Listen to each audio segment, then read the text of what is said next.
Okay guys, this is Joe with Fun on the Homestead, and there's going to be some people out there who have Fords with the keypad like this, where there's no ignition key that you put in.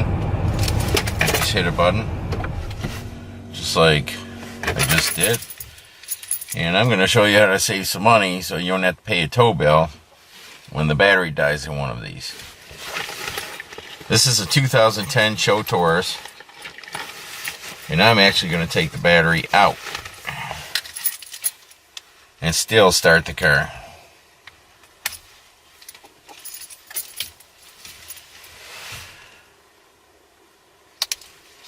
So this is your spare key to get in the doors or what have you.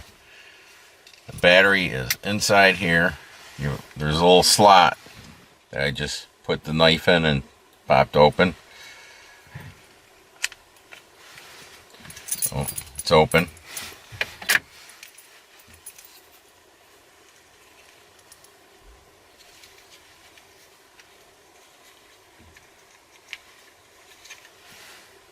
Battery's out. Now some Lincolns maybe in the glove box. Some are in the center console.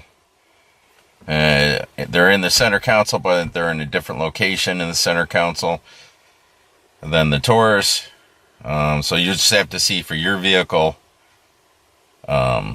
where this input goes. There's like a slot that this slides into. Now I'll show you that. I'll go to start the car here, and let's see what happens.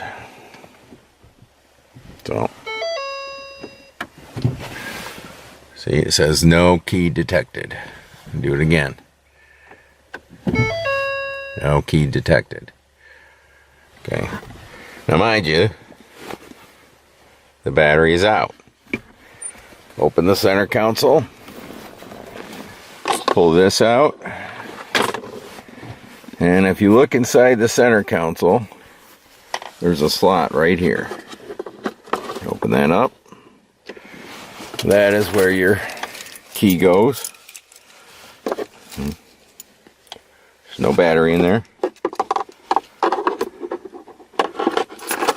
Slide that in there.